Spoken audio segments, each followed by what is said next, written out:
Pues a esta hora de la mañana les comentaba, nos visita, está con nosotros el cronista oficial de Totana, Juan Cánovas Mulero. Muy buenos días. Hola, buenos días. Un placer, Juan, tenerte aquí con nosotros en un día lluvioso que ha amanecido en Totana, y por hacer alguna reseña, alguna referencia a Juan Cánovas Mulero, aparte de ser profesor del Instituto Juan de la Cierva, del cual vamos a hablar precisamente coincidiendo con ese 70 aniversario, ha recibido diferentes reconocimientos. Se fue en Premio Mandarina, concedido en este caso por la Asociación de Vecinos de los Huertos, por un libro dedicado precisamente a los huertos de Totana. También fue Nazareno de Honor de la Semana Santa en el año 2023. Se ha dedicado a enseñarnos de alguna forma los diferentes rincones que tiene el término municipal de Totana. Y hoy están con nosotros un hombre incansable donde los haya. Bueno, Juan, un placer tenerte aquí. Pues nada, muchas gracias. A mí también me alegra compartir este rato con vosotros en un tiempo atmosféricamente extraño en nuestra tierra, pero también necesario, ¿no? Ayer hubo un momento en que la preocupación podía, no sé, crear mucha inquietud por el tema de la intensidad de la lluvia, pero en general parece ser que va a ser beneficioso, sobre todo para nuestra tierra y la atmósfera que tanto necesita de limpieza, ¿no? De este agua reparadora y vivificadora. Bueno, pues me agrada poder compartir este rato con vosotros y con vuestros oyentes. Antes de entrar en materia, Juan, a nosotros, ya he dicho antes, es un placer de tenerte con nosotros aquí. Muchos de nuestros mayores, entraremos enseguida, como decimos, en materia sobre las cuestiones que te han traído aquí. Muchos de nuestros mayores recordarán que Totana sufrió hace ya muchísimos años, ¿no? Unas riadas importantes. Anoche vimos la Rambla crecida, la hemos visto en varias ocasiones, pero hubo riadas importantes en el término municipal de Totana. Sí, a finales del siglo XIX está la famosa Rambla de San Zoilo, que llevó a cabo bastante perjuicio en la población, y que, claro, tenemos que tener en cuenta que es que las Ramblas de la Santa, los más mayores recordamos que no tenía cauce, ¿no? Era un cauce muy pequeño y, claro, enseguida se desbordaban. Claro, cuando bajaba agua de la sierra, de la intensidad de la que vino ayer, pues claro, creaba bastante inquietud, bastante preocupación. Durante mucho tiempo existió, donde hoy en el lateral de la Rambla, donde estuvo ante el Banco Español de Crédito, una pequeña cartela, ¿no?, que recordaba pues ese acontecimiento que fue bastante dramático. Y luego en el año 64, más recientemente, que esa avenida fue la que, digamos, motivó el que se encauzara la Rambla y se crearan los muros, pues también hizo bastante daño en las viviendas del entorno, y claro, era necesario llevar a cabo esa actuación. Esa actuación nos ha librado de estas esporádicas avenidas que sí que se dan de largo en largo, pero cuando se dan, pues son bastante destructivas. ¿Qué supone, Juan, para ti ser cronista oficial de Totana? Bueno, pues es un compromiso con la historia local y con nuestras raíces. Yo creo que Totana tiene importantísimos valores que ha ido forjando a lo largo del tiempo. Yo siento profunda admiración por todo el esfuerzo de nuestros jornaleros, de las personas que con su esfuerzo, con su atención y con su dedicación pusieron en producción estas tierras, tanto las tierras del valle como la zona de los huertos, que hubo que poner en producción una tierra que eran tierras de monte bajo y que hubo que sacar del suelo, como se decía tradicionalmente, para poner en producción los huertos y la producción del naranjo. Pues llevan a cabo un mérito impresionante, como también toda la iniciativa de nuestros empresarios, gente con iniciativa que supo arriesgar lo que sabe arriesgar, ¿no? Pues para que Totana siga avanzando. Pero también un poco pues la generosidad de sus gentes, el amor por las tradiciones, por los valores que la constituyen. Todas estas cosas creo que están llenos de encanto, de ternura, y también pues son referentes no solo para mi generación, sino para las generaciones futuras. Poco presentar a nuestros jóvenes el esfuerzo de nuestros mayores para ofrecernos el legado del que disfrutamos hoy. Creo que es también una obligación que tenemos. Entonces, me es muy agradable poder acercarme o poder desentrañar estas cuestiones. Es verdad que, bueno, pues uno tiene sus limitaciones, pues de tiempo, de capacidad y cosas de este tipo, ¿no?, que no te permiten llegar a todo, pero sí ciertas parcelas, y un poco pues ofreciéndola a los demás. Me parece que ese tema es una responsabilidad hermosa que para mí me resulta bastante gratificante. Bueno, medios de comunicación como Totana Radio o totana.com, por cierto, saludamos a todos los que nos van a ver en la entrevista a través de totana.com, se han dedicado precisamente a compartir imágenes históricas, ¿no?, de lo que ha sido Totana, su historia, porque yo creo que para saber valorar lo que uno tiene hay que conocerlo. Indudablemente, y la labor que estáis realizando los medios de comunicación, en este caso totana.com, a lo largo de su trayectoria, que ya está consolidada y que vamos, es muy, muy respetable y muy venerada, pues es una labor fundamental, porque todo el proceso de recopilación, de información, de aportaciones de las diversas actividades que se generan en el municipio, o el patrimonio fotográfico vivencial que se puede consultar en sus páginas, es una labor impagable, ¿no? Entonces, pues estas cuestiones pues son muy de valorar y muy de agradecer, porque realmente nos van a facilitar el acceso y el entendimiento y el acercamiento a estos acontecimientos que de otra manera pasarían desapercibidos y que el tiempo se encargaría un poco de perder. Es una pena todo el patrimonio de la tradición oral que se ha perdido en Totana, porque durante un tiempo nos descuidamos nosotros y las generaciones anteriores por guardarla. Pero que es muy curioso que conservemos documentación a veces de los años de 1920, 30, 40, y luego pues los años posteriores a la Guerra Civil, claro, eran años muy duros y mucha de la información se ha perdido. Entonces, publicaciones como Cuadernos de la Santa, la revista de Semana Santa, la prensa escrita y, por supuesto, toda la labor que se está haciendo desde los medios de comunicación audiovisual y de la radio, pues creo que es fundamental, ¿no? Y muy de agradecer. Y la labor del cronista precisamente está en eso, en bucear en los archivos y en recopilar toda la información, porque claro, cuando uno visita el Santuario de la Santa, el paraje de la Santa, pues se fija en detalles, muy bonito, todo lo que tú quieras, pero tiene su historia. Y de hecho, hace poco se conmemoraban los 400 años de historia de las pinturas del Santuario de la Santa. ¿Cuántas veces hemos entrado, ¿no?, en el santuario, en la ermita de la patrona, y hemos visto las imágenes, pero no sabemos sus orígenes ni el sentido que tienen estas pinturas? Pues sí, efectivamente, el 28 de septiembre de 1624 se acaba de concluir todo el ciclo pictórico del santuario, ¿no?, tal y como se recoge en una pequeña cartela que hay encima de la puerta lateral de acceso a la parte de Sopambino, ¿no?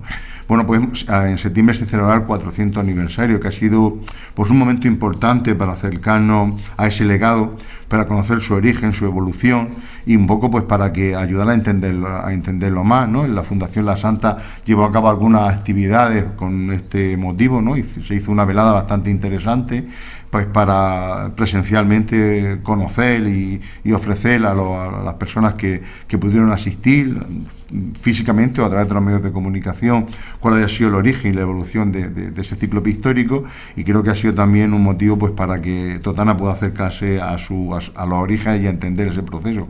¿Dónde está el origen de las pinturas? Fundamentalmente el santuario es un espacio apartado, ¿no?, y más en la época que estamos hablando, en el siglo XVII, donde llegaban los peregrinos, porque la tradición y la devoción al santuario está muy extendida por la región de Murcia y por las regiones limítrofes, incluso en Almería, en Alicante, en Albacete, en nuestras poblaciones del entorno. Hay muchas personas que vienen a presentar sus ofrendas a Santa Eulalia, pero también a encomendarse a ella, ¿no?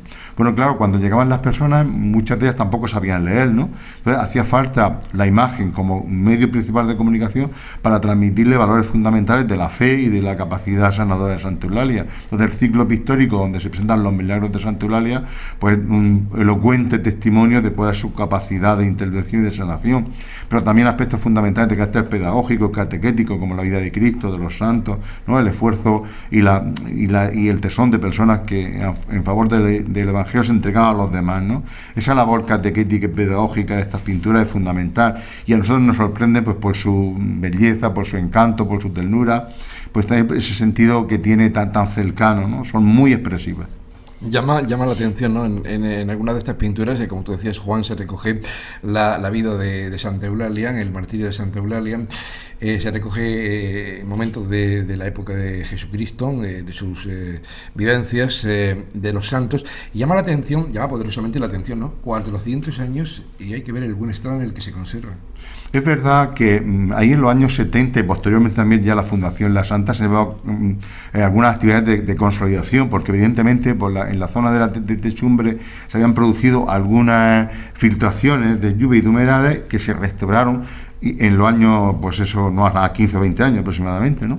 Y en el año 74 se hace una restauración importantísima, entre el 70 y el 75, y está de mayordomo don Julián Cánovas, y a través de un restaurador del Museo del Prado, Joaquín Ballester Espín, se lleva a cabo un proceso mediante el cual se eliminan la cantidad de grafitis que se habían colocado, porque ahí a partir de los años 40, incluso hay algunos más antiguos, pues la gente llegaba y dejaba su señal de su presencia allí. Aquí estuvo fulanito, ¿no? Año 1910 o 1920 o luego 1950, ¿no? Entonces eso se restauró, se quitó y ya, pues eso, a nadie se le ocurre hacerlo y esas cosas, ¿no? Entonces es verdad que ha habido un proceso de cuido, pero en general las pinturas se han conservado bastante bien y con bastante calidad, y sobre todo no han perdido ese encanto con que se forjaron allá en el siglo XVII por un pintor que es todavía como muy desconocido. Yo he tenido la oportunidad, con motivo de estos 400 aniversarios, de acercarme a sus orígenes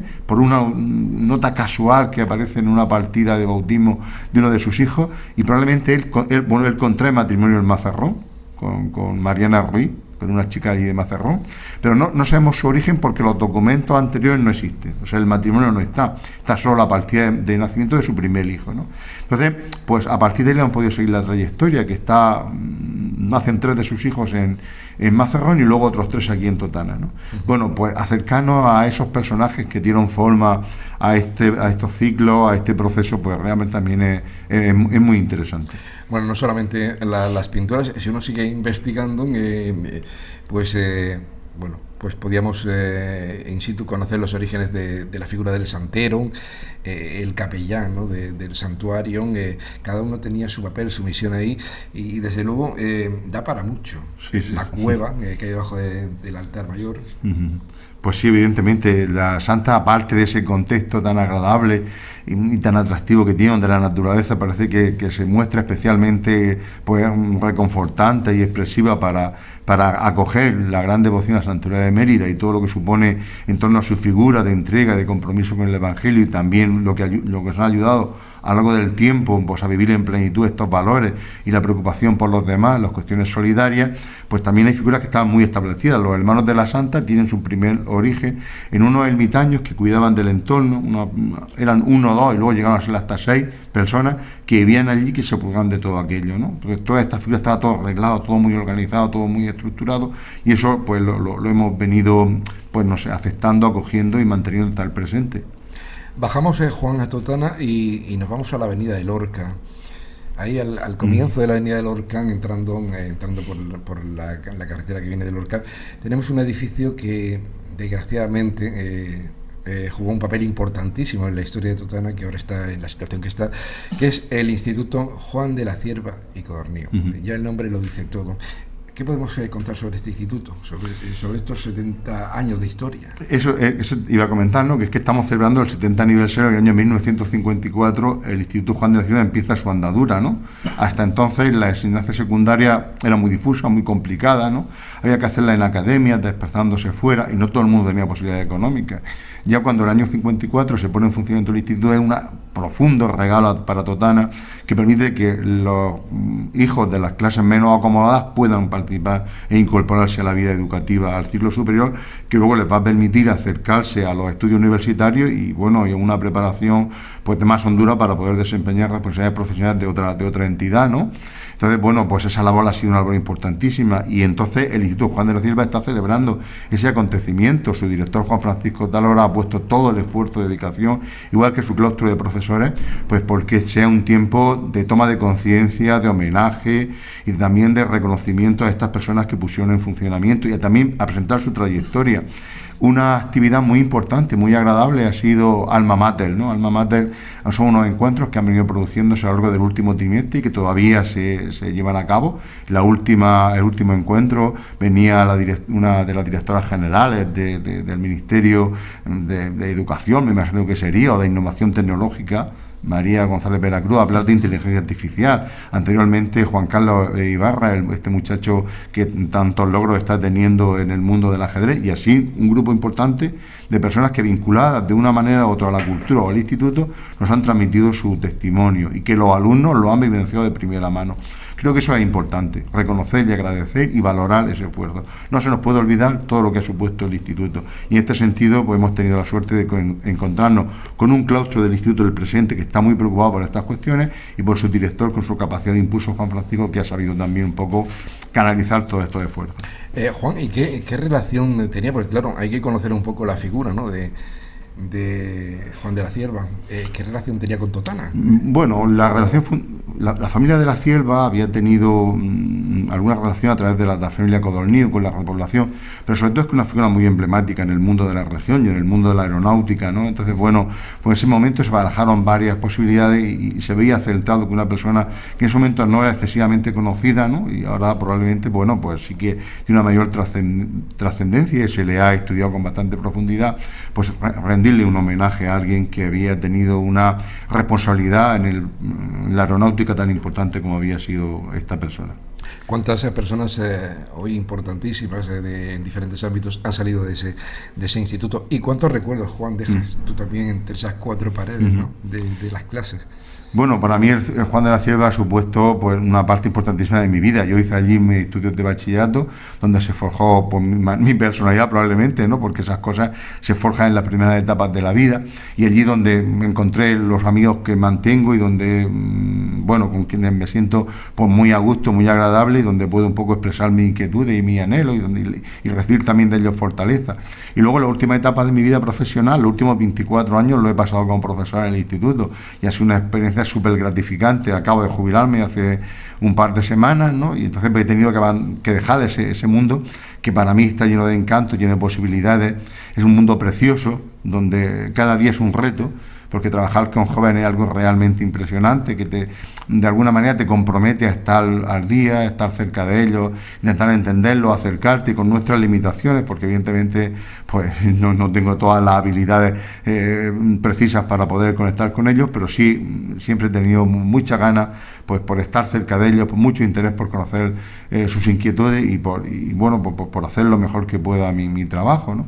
Entonces, pues para mí el Instituto Juan de la Cierva es un espacio de gratitud, de reconocimiento, y donde realmente he desarrollado esa parte tan importante en mi vida, y me siento súper agradecido con él, con su claustro de profesores, no con los que hay ahora también, pero con todos los que he conocido. Es que 24 años allí dan para mucho, no he conocido a mucha gente, y siempre me he encontrado gente muy profesional, muy volcada en la enseñanza, muy preocupada por los alumnos. Yo no me he encontrado personas con desidia y con dejadez, sino siempre un claustro cerca del alumnado, intentando hacer las cosas lo mejor que se podía, y también con director y equipos directivos pues de una gran implicación. Yo empecé el instituto siendo director Juan Valero, que es todo un referente en el compromiso social y educativo en Totana. Luego siguió Juan Manuel Martínez, que se volcó profundamente también en este proceso de trabajar en favor del instituto, y últimamente con Juan Francisco Talora, con quien me une una profunda amistad y admiración, porque su trabajo también está siendo de una gran calidad y de una gran entrega, ¿no? Entonces, bueno, me dejo parte de mi vida y de mi corazón allí, pero también he recibido un importante estímulo para seguir avanzando en la vida. Lo cierto y verdad es que la esencia del Instituto Juan de la Cierva y Codorníu está presente en la nueva ubicación, y lo que tenemos que hacer es luchar por no perder el antiguo instituto. Hacer algo, pero que esté ahí. Sí, son edificios referenciales y, como tú bien dices, habría que cuidarlos, ¿no? Y bueno, pues además que para cualquier tipo de labor social o asociativo también es fundamental. Bueno, estamos en tiempo de carnaval, claro. Ahí también podemos escarbar algo, ¿no? Porque la historia del carnaval en Totana pues tiene sus orígenes, ¿no, Juan? Pues probablemente vengan unidos al origen mismo de la ciudad, ¿no? Pues ya que en el siglo X, a finales del siglo XV, cuando Totana empieza a configurarse como el núcleo urbano, seguramente que había ya manifestaciones de este tipo, ¿no? Ahora, lo que pasa es que yo no he encontrado testimonios de referencias al carnaval hasta 1630. En 1630 ya el ayuntamiento establece una serie de normas para celebrar las carnestolendas, que se llamaban entonces, ¿no? Y bueno, pues ya a partir de ese momento el ayuntamiento hace una serie de disposiciones que se van prolongando a lo largo del tiempo, ¿no? Un poco menos en el siglo XVIII, encontramos menos documentación. En el siglo XIX los diversos alcaldes dan una serie de normas para regular las celebraciones. Pues, por ejemplo, en el siglo XVII, que todavía los vecinos portaban armas porque habíamos salido de una época bastante insegura, pues prohibir el uso de armas durante estas celebraciones, y de modo evitar las agresiones y las posibles posibles rencillas, y luego ya pues en el siglo XVIII y sobre todo en el siglo XIX pues determinar pues que no se usase indumentaria o vestuarios, vestimentas que pudiesen, digamos, atentar contra los valores de instituciones como el ejército, la iglesia, ¿no? Regular también el uso de máscaras. Todas estas cuestiones están organizadas a lo largo del tiempo, por lo tanto eso nos dice que había una actividad viva de carnaval en Totana, ¿no? Que había grupos, y los que son más mayores recordamos nuestras máscaras. Por eso la recuperación del martes de carnaval, que estaba perdido con las máscaras tradicionales y los mascarones, a mí me ha parecido de un acierto excepcional, ¿no? Porque realmente es una cosa que está llena de recuerdos y de emociones, y también de creatividad. La voz esa, el falsete, ese sonsonete con que las máscaras ocultaban su voz tradicional o normal, ¿no? Su voz propia, y disfrazaban también hasta la voz, aparte de la vestimenta, que era muy original. Pues de verdad que está llena de encanto y que es muy de agradecer. Por lo tanto, el carnaval está unido a nuestra historia, ¿no? Y un poco a la alegría de nuestra gente. Recuerdo que decía Nietzsche que huyamos de todas aquellas verdades que nos lleven por lo menos una alegría, y el carnaval está lleno de alegría, lleno de encuentro, lleno de fraternidad, y por qué no también de solidaridad, porque a través de estas actividades pues no me cabe la menor duda que las diversas peñas de carnaval también se acercarán a atender a las asociaciones, a las instituciones que más necesitan de apoyo, ¿no? Entonces me parece que es una actividad realmente muy de agradecer y muy de reconocer el esfuerzo que se hace. Por tanto, el carnaval en sus orígenes también tuvo que sufrir la criba, ¿no? La criba de la época. Lo que tú comentabas, ¿no? Se tuvo que regular de alguna forma la forma de vestirse, el taparse la cara, en fin, la inseguridad que había por aquel entonces, y lógicamente ha tenido una evolución. Pero yo siempre le he preguntado a algunas peñas del carnaval actuales, cuando han pasado por aquí, el origen de la calle de las máscaras. Sí, bueno, en la calle San Cristóbal, anteriormente se llamó la Cuesta del Ciego, después se llamó la calle San Cristóbal, y luego popularmente, bueno, se llama la calle San Cristóbal, y se conoce, menuda sección, que ahora la sección que da la Rambla de la Avenida Santo de la Rambla, en la calle Celia Pérez de Tudela, en reconocimiento al esfuerzo que se está haciendo desde FEDEL y estas cuestiones, pues que llevan también una labor fundamental de preocupación por aquellas personas que sufren las enfermedades raras, ¿no? Bueno, pues ¿por qué la calle de las máscaras? Porque digamos que era como el espacio donde se encontraban los vecinos de Totana para manifestar pues esa creatividad que hemos dicho, ¿no? No estamos hablando de trajes suntuosos, sino estamos hablando de trajes sencillos pero críticos, con mucha capacidad, con mucho, pues eso, un sentido irónico, un sentido jocoso, ¿no? Para poder disfrutar con alegría de estas cuestiones. Y era el espacio donde se congregaban. Digamos que la información que tenemos más cercana es que en los años 40, en los años 50, pues el carnaval estaba bastante reprimido, bastante limitado, ¿no? Porque había que pedir permiso para todo. Estamos hablando de la época de la posguerra, de los primeros años del franquismo, donde todo estaba muy regulado y muy controlado y muy estructurado. Por lo tanto, ese espacio era donde se encontraban las máscaras, donde a veces tenían que buscar, despistar a las autoridades municipales, pues para poder disfrutar y poder encontrarse con las demás máscaras, ¿no? Entonces, claro, eso también tiene pues ese encanto y esa manera aguda de buscar pues cómo eludir la norma o la autoridad para poder disfrutar dentro de respeto, no me cabe la menor duda, pero bueno, sí de una sociedad tan rígida, tan estructurada como era de los años 40 o 50 del siglo XX. De hecho, aunque estamos trabajando, estamos luchando, ¿no?, por conseguir el título de declararlo de interés turístico regional, se ha comprobado que pueden vivir lo moderno con el pasado. De hecho, no podemos dejar ni se puede perder nuestro martes de máscara, el martes de carnaval. Por eso decía que ha sido, me parece que un acierto recuperar ese día, que hace no muchos años que empezó otra vez a tomar vida, porque había quedado un poco ahí diluido lo que es el martes de carnaval como lo conocíamos, con las máscaras tradicionales. Y lo que tú dices, pues todo el esfuerzo que hacen las peñas, la Federación de Peñas del Carnaval y que una de las peñas, es impresionante, ¿no? La manera, el entusiasmo, el esfuerzo, la dedicación que le ponen y la creatividad con que preparan los montajes, la coreografía, la música, pues es algo realmente muy de reconocer y muy de admirar. Por lo tanto, saber convivir de estos aspectos, como bien señala Juan, pues es realmente importante, lo tradicional, lo de siempre, con lo nuevo, con lo que piden los tiempos, pues es también sabiduría, ¿no? Y eso creo que se está consiguiendo. Entonces, animar a trabajar en esa línea. Ya tenemos nuestra Semana Santa declarada de interés turístico regional. Ahora vamos a ver por el carnaval, y ya invitaremos más adelante a Juan Cano Mulero para hablar de esa Semana Santa. ¿Hay alguna curiosidad, Juan, dentro de los carnavales de Totana? ¿Alguna anécdota? Bueno, pues yo recuerdo de pequeño, cuando por las calles pasaban los grupos de máscaras o las máscaras individuales que destacaban del resto, ¿no? Iban por las casas ofreciendo bueno, presentando su vestimenta o su coreografía o su baile, pequeños grupos, y entonces pues aquello era sorprendente. Claro, los pequeños entonces no sabíamos de nuestro entorno. Yo recuerdo que en Totana, más allá de la Rambla, ya era el otro lado, así como si fuese, ¿no?, más allá del océano, ¿no? Entonces, que las máscaras pasasen por tu calle, por tu casa, todo aquello estaba lleno de encanto, estaba lleno de un ambiente súper agradable, ¿no?